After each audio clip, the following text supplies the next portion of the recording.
Titulares. Ministerio de Salud contratará servicio para agendamiento de citas médicas. Abad se pronunció sobre intento del gobierno de evitar que asuma la presidencia temporalmente.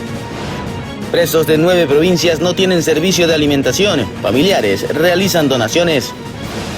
Manta y Durán fueron escenarios de hechos sangrientos en las últimas horas.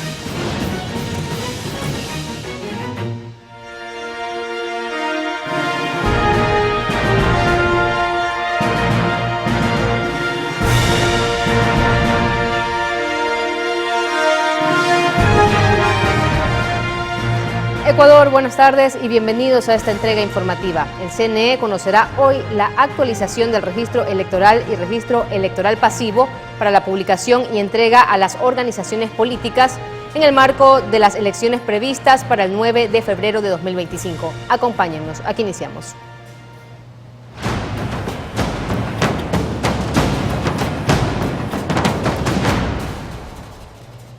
Comenzamos el desarrollo de los temas contándoles que este lunes Mayra Salazar, ex relacionista pública de la Corte del Guayas, y Daniel Salcedo, sentenciado por corrupción hospitalaria, rindieron su testimonio anticipado por el caso Purga, que investiga un presunto delito de delincuencia organizada.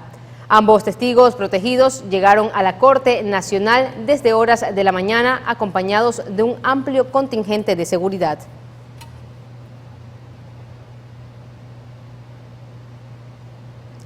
Mientras tanto, la Fiscalía General del Estado vinculó a 13 personas más por el delito de delincuencia organizada dentro del caso Purga.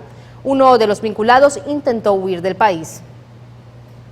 A días de que culmine la instrucción fiscal del caso Purga, que investiga el presunto delito de delincuencia organizada, este continúa dando de qué hablar. Y es que el juez de la Corte de Justicia de Guayas, José Daniel Proveda, uno de los vinculados en el caso, fue detenido en el aeropuerto José Joaquín de Olmedo, en Guayaquil, en su intento de escapar del país.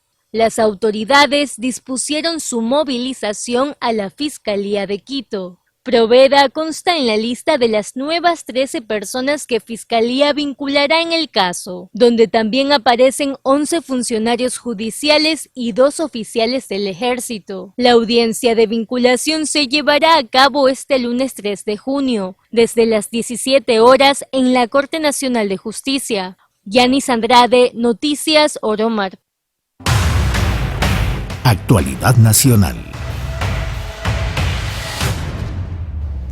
Por otra parte, la vicepresidenta Verónica Abad se pronunció sobre la solicitud de consulta a la Procuraduría para determinar si el primer mandatario, Daniel Noboa, debe pedir licencia para participar en la campaña electoral de 2025.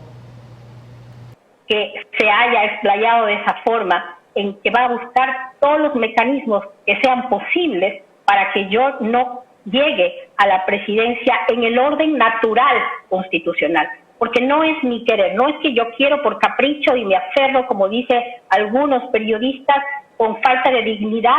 El pueblo ecuatoriano me dio, es una responsabilidad que yo tengo con el pueblo ecuatoriano, de seguir haciendo lo que me encomendó en esas votaciones y en esa elección de urna, y lo voy haciendo, y eso es mi compromiso con el pueblo ecuatoriano. Por otro lado, Josué Dumanue Ramírez estará al frente de la Dirección de Justicia y Vigilancia del municipio de Guayaquil. Él es el cuarto funcionario al frente de esta dependencia en menos de 15 meses. El nuevo director de Justicia y Vigilancia ha ocupado otros cargos públicos. Por ejemplo, en el año 2019 fue designado como intendente del Guayas por el entonces gobernador Pedro Pablo Duarte durante el mandato presidencial de Lenín Moreno.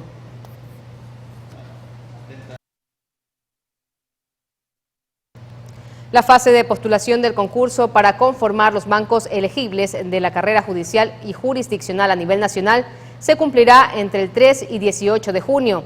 Ante esto, la Judicatura tomó medidas para asegurar la equidad de oportunidad para los postulantes, tales como que los servidores de nivel jerárquico superior, cuyos cargos son de libre remoción, deberán poner su cargo a disposición, mientras que los servidores de la Judicatura que aspiren a postular al concurso y no pertenezcan al nivel jerárquico superior, deberán dejar constancia de su interés previo a proceder con su postulación.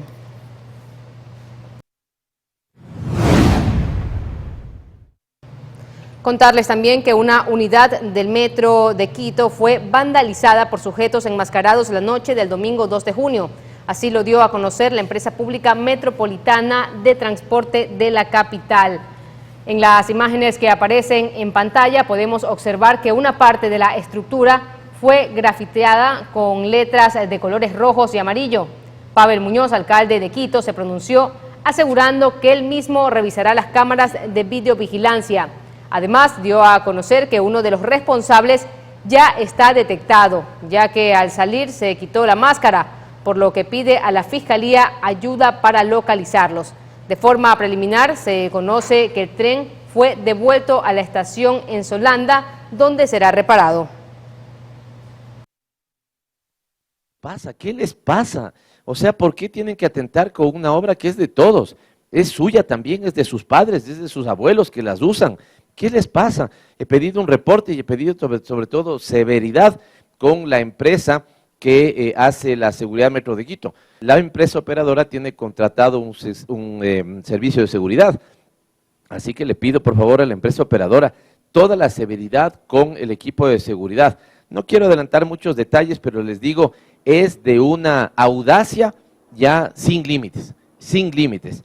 Quieren un espacio para expresarse artísticamente, nos podemos poner de acuerdo, pero esto de vandalizar la obra de la ciudad, tengan un respeto con todos, con ustedes mismos. Esa obra es millonaria, le pertenece a todos los quiteños y todas las quiteñas. Que Quito sea una excepción en un país que está atravesado solamente por el odio, digamos, como una forma de expresión en lo político.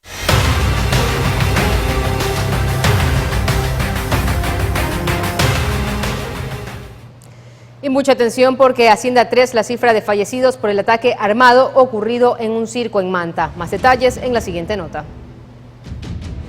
¿Y ahora cómo se puede vivir? Tranquilo, no se puede vivir tranquilo. ¿Qué se va a poder vivir tranquilo, hermano? Que anda ganándose el pan del día. Ya no se puede más esto.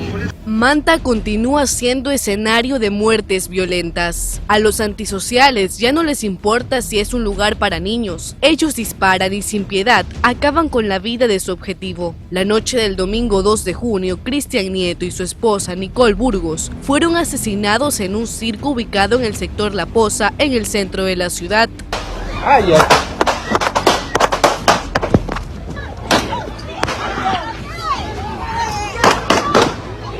Como 2 personas se encontraban salieron desde la parte posterior donde se encontraba el individuo, quienes realizaron varias detonaciones. Posterior de eso salieron a la vía principal y se embarcaron en un vehículo, el mismo que fue localizado en el sector de Los Artesanos, completamente incinerado. Nieto era asambleísta alterno de Mónica Salazar, legisladora de Los Ríos por la Revolución Ciudadana. Además, tenía una fundación llamada Cristian Rescata, en la que se dedicaba a ayudar a personas de la calle con problemas de adicción a las drogas. En sus redes sociales compartía los videos de dichos rescates. Asimismo, su esposa era creadora de contenido popularmente conocida como La Pipo. Ambos dejan a 2 menores en orfandad. Pero las balas también alcanzaron a Steven Mendoza, de 24 años, quien acudió en compañía de su esposa para disfrutar la función. Él resultó herido, pero en horas de la madrugada de este lunes confirmaron su deceso. Según cifras de la policía, en lo que va de este año, el distrito de Manta, que también comprende a Montecristi y Jaramijó, registra 150 muertes violentas. María Emilia Vera, Noticias Oromar.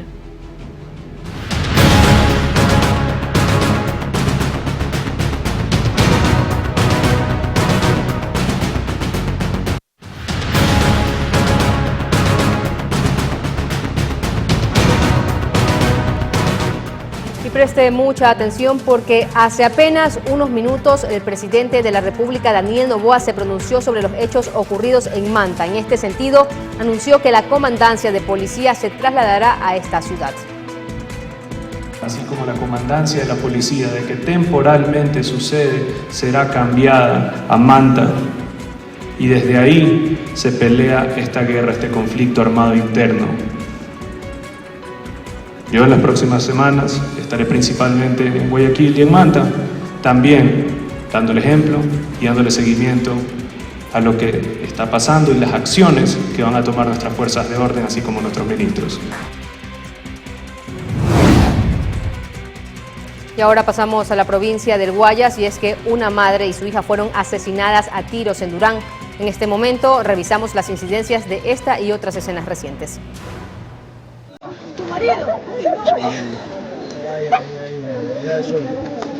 Durán sigue siendo uno de los puntos más conflictivos y violentos del territorio nacional. Como para iniciar la semana, un hombre fue abatido con al menos 5 tiros la mañana de este lunes en el sector Primavera 2. El ataque armado ocurrió en los exteriores de un centro educativo. Mientras que la tarde de este domingo 2 de junio, una madre y su hija fueron asesinadas mientras se encontraban en el comedor de su casa, ubicada en la cooperativa María Piedad del Cantón Durán. Sin mediar palabra, los sicarios abrieron fuego desde la ventana del domicilio. Las víctimas serían de 11 y 35 años de edad respectivamente.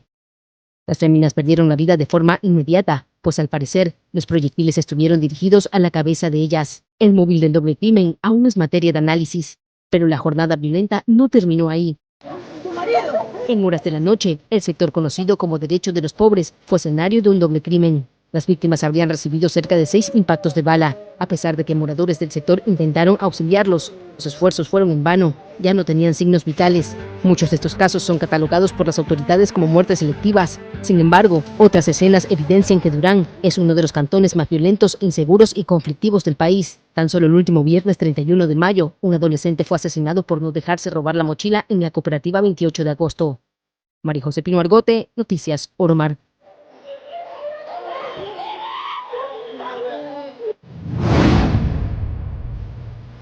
En Machala, provincia del Oro, concretamente en las calles Bellavista y 14ª Norte, un hombre fue asesinado por sujetos que se movilizaban a bordo de una motocicleta. Según testigos, la víctima, quien vestía tan solo una bermuda negra, intentó escapar de sus verdugos, pero no lo consiguió. Finalmente fue alcanzado por los proyectiles en los exteriores de un local comercial. Personal de la DINASET arribó hasta el punto y tras acordonar el área, recabó los indicios balísticos. Posterior, se procedió con el levantamiento del cadáver.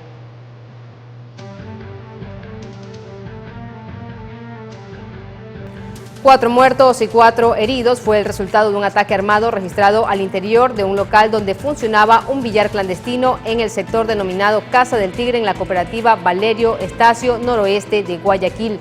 Según los primeros reportes, solo una de las víctimas registraba antecedentes delictivos. Los hoy occisos residían en el mismo sector, por lo que sus vecinos se mostraron conmocionados ante lo sucedido.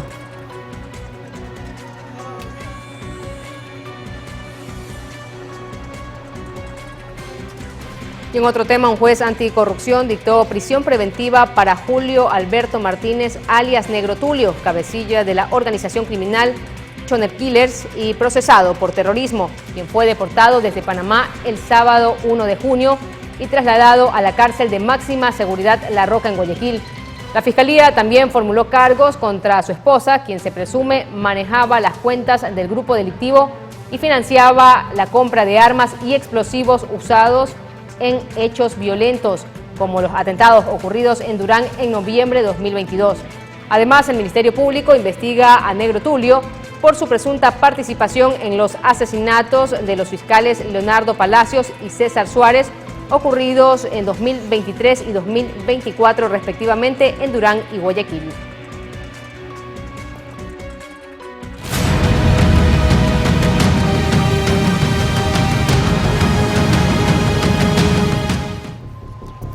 Y 5 presuntos integrantes del grupo catalogado como terrorista Los Choneros fueron aprehendidos por el delito de robo y extorsión.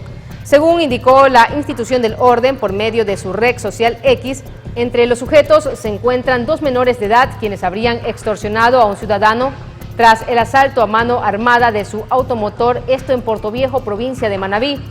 Entre los indicios recabados se encuentran 5 terminales móviles, 5 cartuchos y un arma de fuego. Además, 2 autos y una motocicleta fueron retenidos.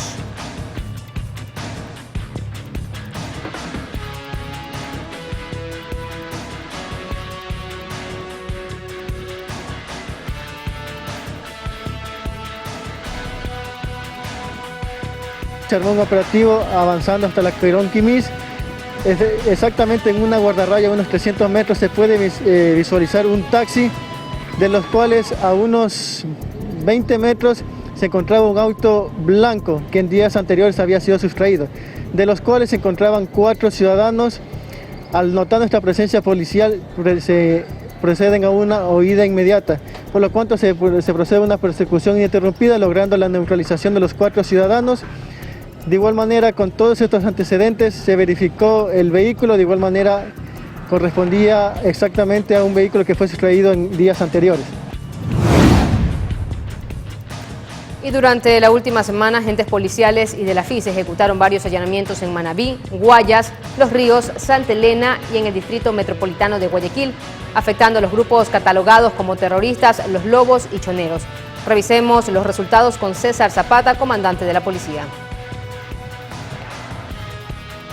El día jueves en la madrugada realizaron 65 allanamientos y se obtuvo 30 detenidos, 40 personas que fueron aprehendidas por diferentes causas, 6 personas que fueron liberadas, 4 armas de fuego incautadas, 36 cartuchos, 8 carros aprehendidos, y a los grupos terroristas que fueron afectados durante este operativo en el bloque de Ciudad fueron a los lobos y a los choneros.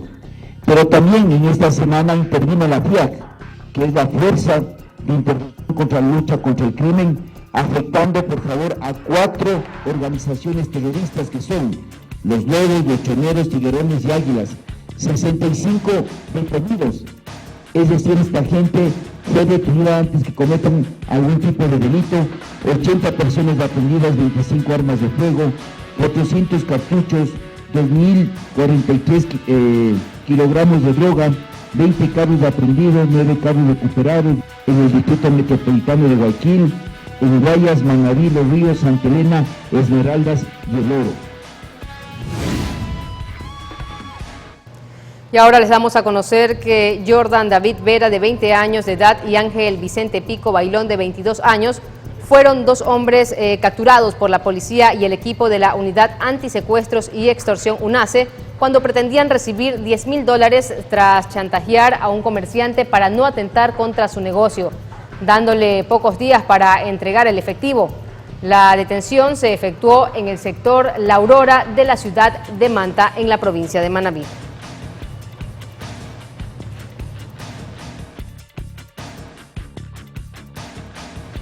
Y atención, porque la quinta más buscada de Guayas por el delito de asesinato fue detenida la noche del sábado 1 de junio en un operativo policial ejecutado en Durán, uno de los cantones más violentos del país. La ciudadana de 34 años de edad sería la presunta responsable del asesinato de una mujer ocurrido el 16 de diciembre del año 2016, cuando le lanzó ácido a su víctima, provocándole una quemadura de 3er grado en el 70% de su cuerpo, causa por la cual falleció en enero de 2017. La fémina fue puesta a órdenes de la Fiscalía para determinar su situación jurídica.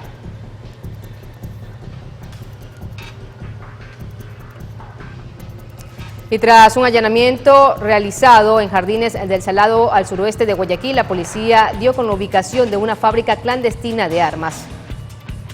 Fueron agentes investigativos del Distrito Florida los que lograron dar con la ubicación de una armería clandestina. Por fuera parecía una casa cualquiera, pero por dentro había una serie de herramientas y hasta tecnología de punta para fabricar armas, incluso hasta con logotipos identificativos de los grupos terroristas que iban a utilizarlas.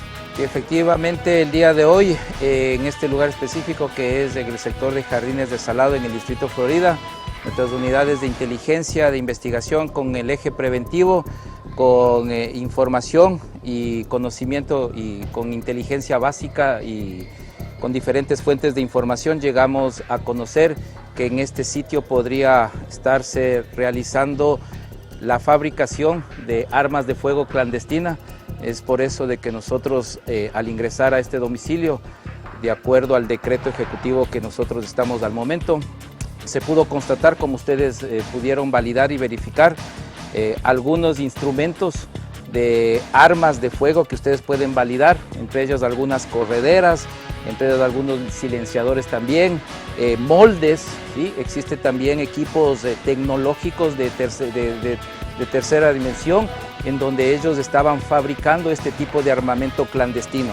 Los indicios recopilados demuestran que la actividad de fabricar armas se cumplía en el lugar, aunque no se hallaron armas terminadas si se descubrieron partes y componentes de las mismas. Armas de fuego completas hasta el momento no se ha podido encontrar, seguimos validando la información, pero como ustedes ven hay algunas partes de armas de fuego, es más algunas con algunos jeroglíficos de algunos grupos terroristas, y como les manifiesto seguimos con las investigaciones para lograr establecer ya a todos los causantes de este hecho. La policía reiteró que este tipo de hallazgos son posibles gracias a la colaboración de ciudadanos que valientemente denuncian, por lo que se hizo un llamado a las personas que sepan del funcionamiento de sitios como este, que den aviso para que la policía pueda intervenir y evitar su funcionamiento. Cristian Arias, Noticias Oromar. Pasamos a la ciudad de Cuenca, donde un sujeto de 62 años de edad fue capturado por la policía por presunto abuso sexual a un menor de 4 años, quien sería su propio hijo. El hecho habría ocurrido en el patio de su casa, ubicada en la parroquia rural de Sayausí, donde sus vecinos habrían grabado lo acontecido y alertado a las autoridades pertinentes.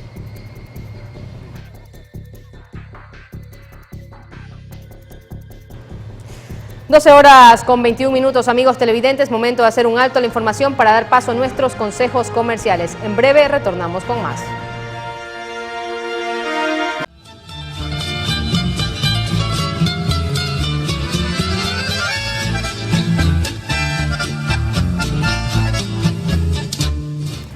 Doce horas con 24 minutos, amigos televidentes, gracias por continuar en nuestra sintonía. Mucha atención porque con la izada de la bandera por parte de las autoridades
de marzo del 2004 por la Corporación Provincial de ese entonces. La celebración de la provincialización se estableció mediante ordenanza provincial el 2 de junio de 1987. Mirly Macías, Noticias Oromar.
Informarles también que el Ministerio de Salud abrió un proceso para contratar el servicio de agendamiento de citas médicas para hospitales y centros de salud de la red pública. El presupuesto referencial es de más de $7 millones y una vez adjudicado el contrato, este servicio estará disponible para lo que resta de 2024 y para 2025. El sistema permanecerá habilitado las 24 horas del día mediante llamadas telefónicas y distintas plataformas como WhatsApp, Facebook, Messenger y una app móvil. La empresa proveedora será la Corporación Nacional de Telecomunicaciones.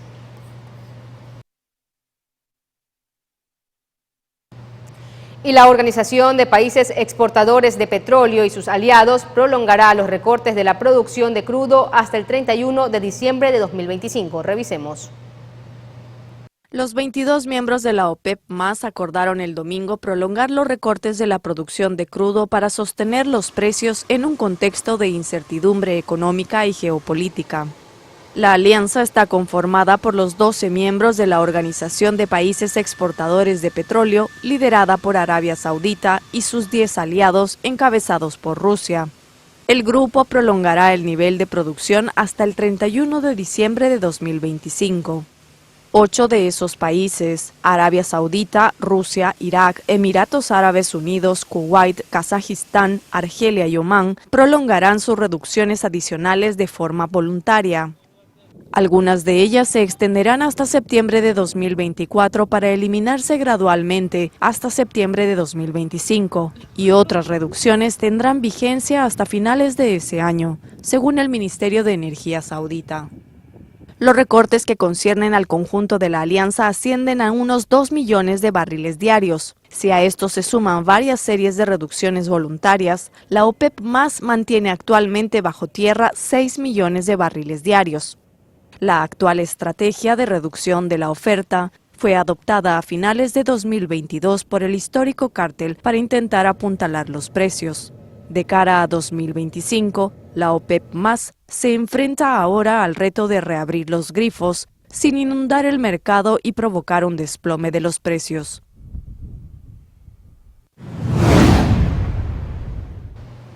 En otro orden de la información, la exalcaldesa de Guayaquil, Cintia Viteri, denunció el sábado 1 de junio que fue detenida arbitrariamente por la policía y acusó a la alcaldía de Aquiles Álvarez de tenderle una emboscada. Viteri señaló que los uniformados habían sacado a relucir sus armas y la habían apuntado junto a sus acompañantes sin necesidad alguna, cuando se movilizaban en un vehículo.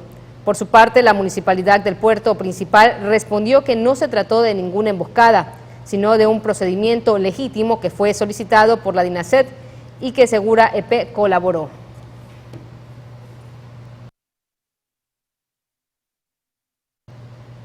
La empresa proveedora de alimentos para los presos, La Factoría, suspendió su servicio desde el 1 de junio en las prisiones de la provincia de Guayas. Desde el 1 de mayo, la empresa proveedora de alimentos para las cárceles, La Factoría, suspendió sus servicios en 8 provincias del país. Estas son Esmeraldas, Carchi, Imbabura, Sucumbíos, Pichincha, Santo Domingo de los Áchilas, Napo y Cotopaxi. Sin embargo, desde el sábado 1 de junio se confirmó que a esa lista se suma Guayas, jurisdicción donde está el mayor complejo carcelario del país, con unos 12.600 presos, es decir, más de 1/3 de la población penitenciaria total de Ecuador. ¿Pero a qué se debe el cese de sus servicios? La compañía ha denunciado mediante un comunicado la falta de pagos, ya que según mencionó, el Estado ecuatoriano se ha negado a cancelar los valores pendientes, que alcanzan los $30 millones. Incluso se detalló que la situación los obligó a la desvinculación de 200 colaboradores. El gobierno de Daniel Noboa justificó su decisión, acusando a La Factoría de tener vínculos con el crimen organizado. Todas las denuncias que el gobierno procesa y las presenta, las da seguimiento, pero están en manos, por supuesto, ya de la justicia independiente. Respecto específicamente del tema cárceles, al evidenciar una serie de dudas y de hechos que sin duda riñen con lo que tiene que darse en las cárceles, el gobierno ha tomado decisiones contundentes. La situación ha provocado que los familiares de los presos donen alimentos a los centros penitenciarios. Yanis Andrade, Noticias Oro Mar. Sucesos.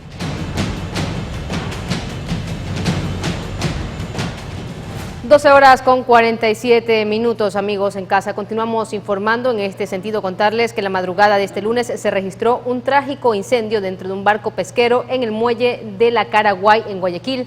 Tras la alerta recibida en el EQ 911, unidades especializadas arribaron al sitio donde el fuego ya había consumido parte importante de la nave. Lamentablemente, 3 personas perdieron la vida, solo una pudo ser rescatada.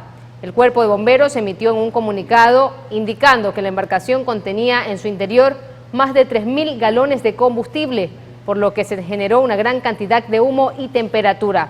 Luego de apagar el flagelo, los casacas rojas inspeccionaron la infraestructura e hicieron labores de enfriamiento.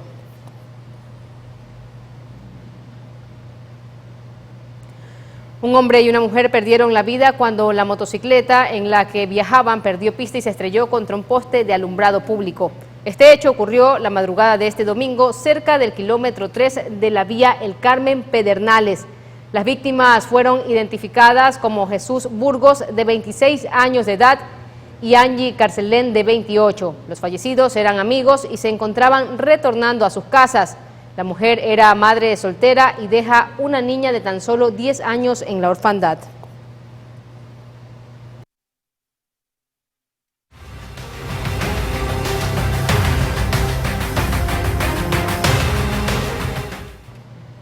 Y mucha atención con esta información porque 2 hermanos son señalados de haber secuestrado a su propio padre y pedir recompensa por su liberación.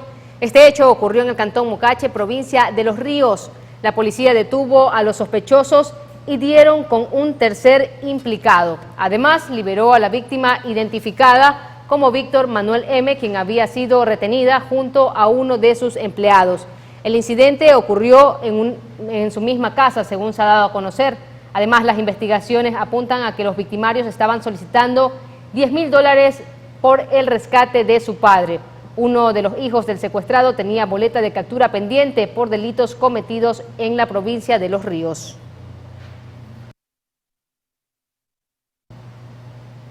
Nos vamos en este momento hasta la capital de los ecuatorianos, Quito, porque cámaras de videovigilancia de Tumbaco captaron el momento en que 2 sujetos armados intentaron secuestrar a un joven que se encontraba al interior de un vehículo en compañía de un hombre. Los antisociales vieron frustradas sus intenciones luego que el acompañante de la fémina gritara por ayuda, por lo que solo les robaron y huyeron del lugar.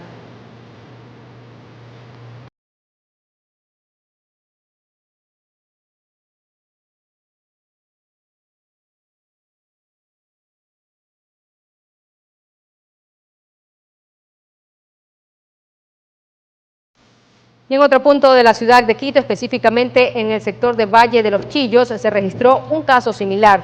2 sujetos armados a bordo de un vehículo color rojo quisieron secuestrar a una persona que se encontraba al interior de otro automotor, pero no pudieron abrir la puerta y el ciudadano logró escapar.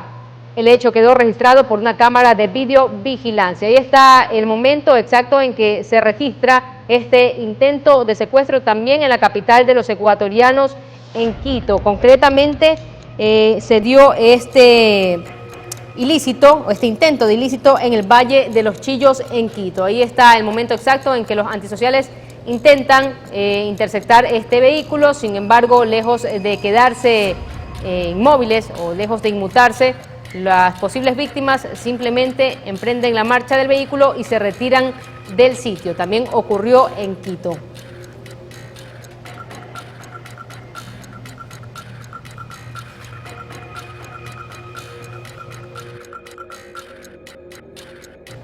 Y Marcos Rubén O., de 54 años de edad, fue liberado luego de permanecer en cautiverio en una vivienda de caña ubicada en el recinto Tronco Morales del cantón Mocache, en la provincia de Los Ríos, desde el pasado jueves 30 de mayo. El comerciante fue raptado en el cantón Durán. Un transeúnte filmó el momento exacto en que el ciudadano fue interceptado. El material gráfico sirvió para las diligencias investigativas. En este sentido, 8 sospechosos, 2 de ellos extranjeros con antecedentes penales, fueron detenidos en flagrancia. El juez a cargo de la causa dictó prisión preventiva para todos los implicados. Además, como evidencia, se encontraron 2 teléfonos celulares que serán analizados para determinar si desde ahí procedían los mensajes y llamadas extorsivas.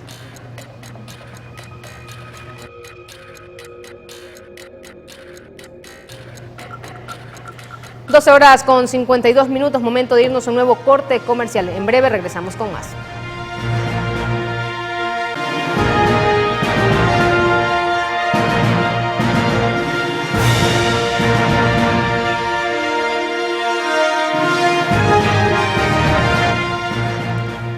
Una de la tarde con 20 minutos, nosotros continuamos generando información. En este sentido, contarles que asciende a 3 la cifra de fallecidos por el ataque armado registrado en un circo en Manta, provincia de Manabí. Aquí los detalles. ¿Y ahora cómo se puede vivir? Tranquilo, no se puede vivir tranquilo. ¿Qué se va a poder vivir tranquilo, hermano? Te anda ganándose el pan del día. No se puede más esto. Manta continúa siendo escenario de muertes violentas. A los antisociales ya no les importa si es un lugar para niños. Ellos disparan y sin piedad acaban con la vida de su objetivo. La noche del domingo 2 de junio, Cristian Nieto y su esposa Nicole Burgos fueron asesinados en un circo ubicado en el sector La Poza, en el centro de la ciudad.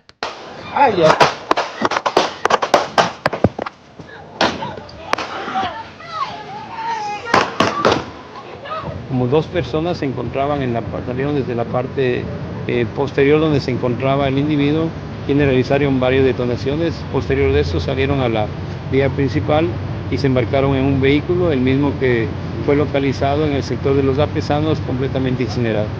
Nieto era asambleísta alterno de Mónica Salazar, legisladora de Los Ríos por la Revolución Ciudadana. Además, tenía una fundación llamada Cristian Rescata, en la que se dedicaba a ayudar a personas de la calle con problemas de adicción a las drogas. En sus redes sociales compartía los videos de dichos rescates. Asimismo, su esposa era creadora de contenido popularmente conocida como La Pipo. Ambos dejan a 2 menores en orfandad.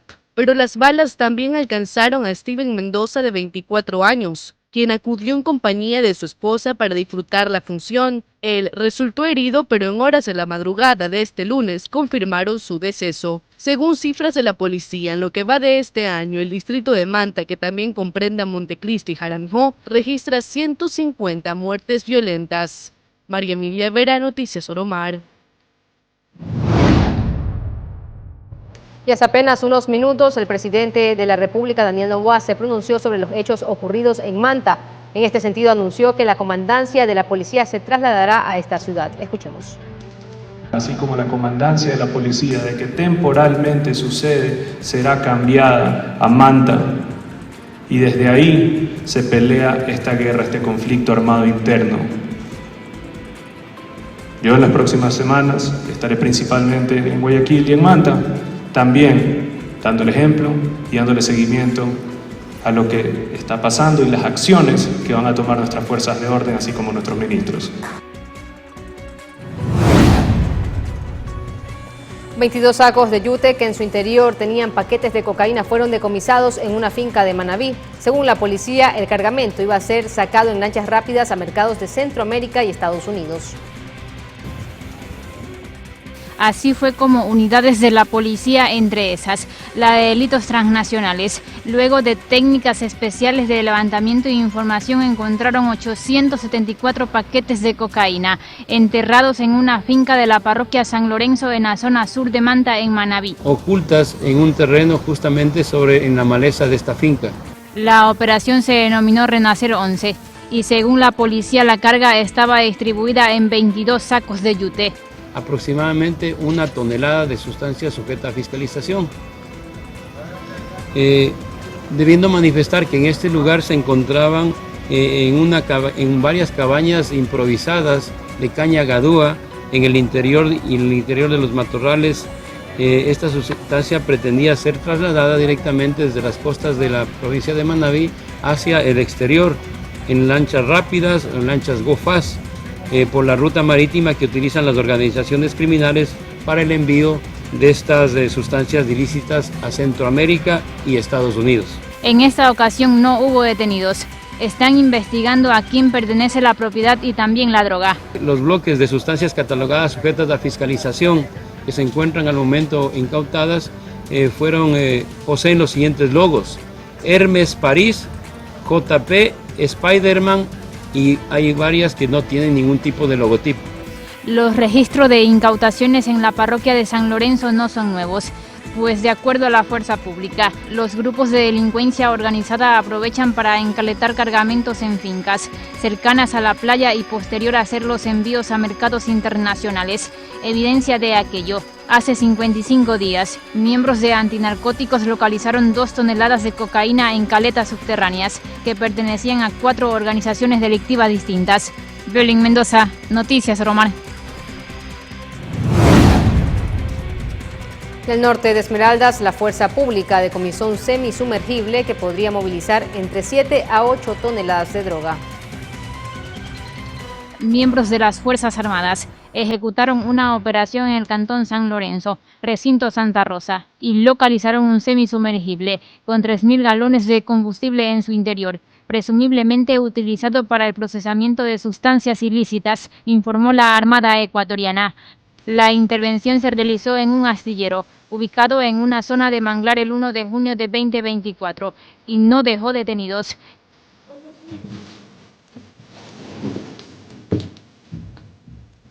Asimismo, se encontró víveres, con los que podrían abastecerse entre 5 a 6 días de operación.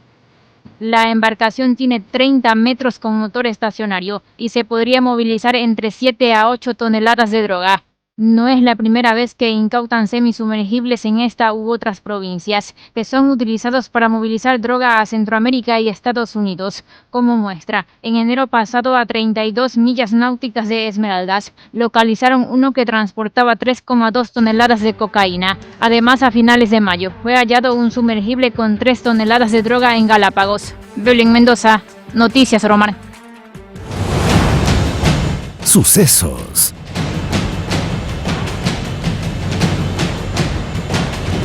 Una de la tarde con 26 minutos. Amigos en casa, presten mucha atención con las siguientes imágenes, y es que paramédicos que atendían a los afectados de un accidente de tránsito fueron atropellados por un bus de la cooperativa Gilberto Zambrano. La unidad, como evidencian las imágenes, se fue encima de los socorristas y demás personal que estaba ayudando en la escena. Este siniestro de tránsito se registró hace pocas horas en la vía Quinindé Esmeraldas. Ahí están ya las imágenes que nos facilita la producción del momento exacto en que una unidad de transporte se aproxima hasta el punto donde se estaba atendiendo esta emergencia. Cabe recalcar que minutos antes del accidente que se va a registrar en este momento en pantalla, minutos antes se había registrado otro percance vial. Es por eso que personal de la Policía Nacional, personal médico, acudió al sitio para ayudar a los afectados, y en este punto justamente circulaba una unidad de transporte que se va prácticamente, ahí está el momento exacto, una unidad de transporte pasaba de esta cooperativa y se va prácticamente encima de todo el personal que estaba ayudando a los afectados de un accidente que se había registrado minutos antes. Reiteramos la información: una cooperativa de pasajeros justamente de la cooperativa Gilberto Zambrano provocó un aparatoso siniestro de tránsito cuando paramédicos estaban dando primeros auxilios a unos heridos que minutos antes también habrían sufrido un accidente. De ahí la explicación porque en el punto, en la escena, estaba una ambulancia, también había personal médico y personal de la Policía Nacional prestando los procedimientos correspondientes en estos casos. Sin embargo, una unidad de transporte que transitaba por el mismo tramo se fue encima de todos los afectados. Una situación que tendrá que ser investigada con las pericias pertinentes, porque ni siquiera podemos hablar de que la unidad circulaba a exceso de velocidad. No podemos hablar ni siquiera que no habían las prevenciones del caso, ni que pudo obviar la escena. Incluso, si nos damos cuenta, estaban colocados los conos que pertinentemente deben colocarse cuando se está atendiendo una emergencia en la vía. Las personas, los moradores del sitio, estaban a un costado de la vía cuando la unidad se aproxima y se lleva todo lo que encontró por delante. Incluso la misma ambulancia empieza a rodar unos metros más adelante, por la fuerza del impacto. Me da la impresión incluso que, ahí está, que un afectado ha quedado debajo de la unidad, 2 afectados están debajo de la unidad, uno trata de reincorporarse, logra salir del colectivo con ayuda de demás personas que se encontraban en el sitio. Sin embargo, otra víctima que está por delante de una de las llantas, de la llanta frontal, no logra reincorporarse. De hecho, no logro evidenciar que se mueve después de este choque, queda por debajo del automotor, y todo esto sucede ante la mirada impávida de las personas que estaban intentando prestar ayuda. Afortunadamente, algunos de los presentes pudieron hacerse a un lado, pudieron evitar ser impactados por esta unidad de transporte, y lamentablemente otros no corrieron con la misma suerte. Ahí está el momento en que uno trata de reincorporarse, sale de la unidad con ayuda de más personas que se encontraban ahí, y otro, al parecer, no sé si herido o ya sin signos vitales, yace debajo de la unidad sin poder moverse, mientras la policía, los paramédicos tratan de tomar los procedimientos correspondientes en estos casos. Estaremos ampliando este tema en nuestras siguientes emisiones. Y ya en la parte final, contarles también que la cámara de una unidad de transporte de la línea Panorama de la ciudad de Guayaquil captó a un grupo de estudiantes de 2 colegios del sector La Atarazana causando desmanes en el interior del medio de transporte. Esto justamente ha afectado la estructura de este colectivo. Pasó en el sector La Tarazana de Guayaquil, del cantón Guayaquil. Justamente se reportó esta emergencia cuando sujetos, estudiantes de 2 colegios, de 2 unidades educativas, subieron hasta esta unidad de transporte e empezaron a amenazar de cierta forma a los presentes, a causar desmanes y a causar pánico entre los usuarios que se encontraban en ese momento transportándose en la unidad. El por qué aún es desconocido, ya va a ser investigado por las autoridades correspondientes y esperemos que también sea sancionado, porque la unidad estaba captando absolutamente todo lo que ocurría. El momento en que los alumnos suben a la unidad, empiezan a golpearse entre ellos mismos, los pasajeros que estaban ahí simplemente impávidos, con temor de lo que podría ocurrir posterior a esto, y finalmente se bajan de la unidad, se baja uno, posteriormente se baja el otro, y esto es lo que se registra en el sector La Tarazana de la ciudad de Guayaquil.